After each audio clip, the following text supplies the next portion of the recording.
your Dr. Scholl's out with driver, no matter what. You can do that on the course. No, that one drew. That was pretty. It won't show it on the 3D thing in terms of when I put your notes out, but I'll show you the 3D at the end here regardless. I just want you to see setup. One, does that look like probably the right distance away now? Right? Yeah. See how that club is just flat right there? And even there, if you really look at true center, does that look like you're maybe even slightly heel bias? Yeah. Now, is it really that I'm looking at, or is it always this I'm looking at? The spacing. Yeah. It's spacing. You really think you were that spaced before? No, you were much closer. Your arms were a little bit more here down, correct? Like they were kind of more down the arms, not out like this. Does that make sense? That's comfortable for people. That's why they do it. So you really think anybody can feel if they're crowding it? When they're like this? Nobody feels that because they don't fucking care because it's comfortable. Does that feel maybe people are reaching a little bit, they think? Now, is that definitely a reach? Yeah, if I mean I'm falling over on my toes, I'm reaching. That's obvious. But should you definitely have a good amount of spacing in your arm, especially with driver? Do too many people definitely get very close to the golf ball? Is that going to create a heel strike possibly? Do you understand the idea of the decal where the actual little arrow is right there where you have it is technically a heel arrow? So don't favor that anymore. You really should always put the ball a little bit more on the opposite side, the left side of the arrow, to have a better chance at keeping it actually more centered to slight toe bias. Like if I had like an area of a heat map, I'd love to see a heat map kind of keep spray on. Okay. I'd love the area of the heat map to keep the ball pattern somewhere in this area. High. Somewhat toe bias would be terrible. I wouldn't want to get outside edges because then you're going to get that face spin open and get the hang shots, maybe your overhooks.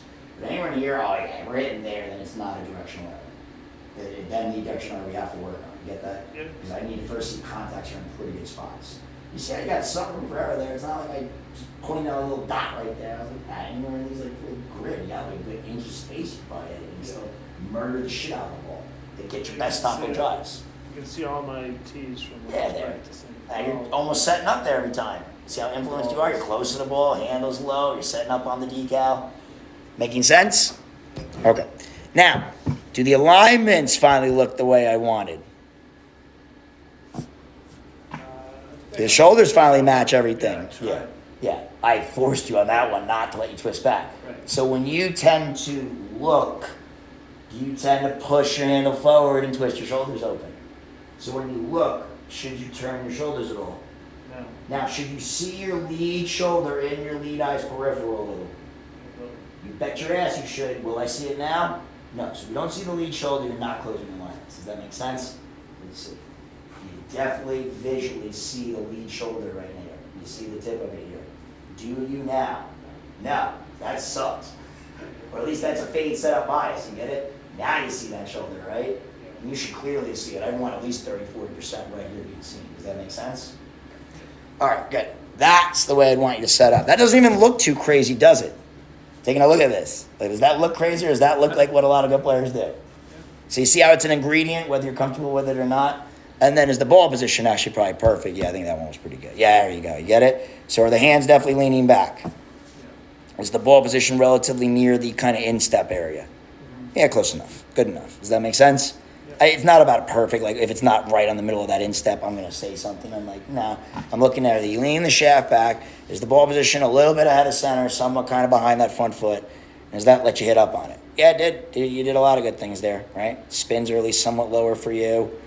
Really what it is that you're going to have to keep learning how to get that ball into a good spot on the face contact-wise. Once we start doing that, based on setup changes, then we'll start having conversations, are you still overhooking it? If you are, and you are hitting starting points, do you think you're twisting too much or too little? Could be. Could be. So in that 7 o'clock drill, could you also back off the twist when I showed you how to do it? We just had to also look at the loft. You get that? Yeah. So you can use that 7 o'clock drill for a loft and the amount the toe passes that hosel point. Right? If it's that much, well, that's a lot.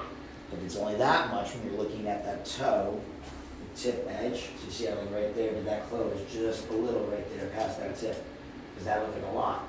Oh yeah, that's way too much on the protractor. You see it? So that was a subtle amount. Yeah. So when I get through here, could I stop right there to see if I did it a lot, or to see if I just did it a little? You get it? Does that close or open? That sucks on a slice of tip. You get it? And that's going to introduce a lot of healing, wouldn't it? See how here I introduced the toe a whole lot more than you?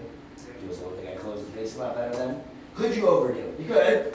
I'm not worriing about that yet, so though I see a heat map on face strikes that are a little bit better than where they were. Are you putting the ball in the irons in good spots? Yeah, those I like. I wouldn't even necessarily need the shoals on that one, but the driver was way off. But do you see the difference in the setup? Yeah, I see the difference. Good.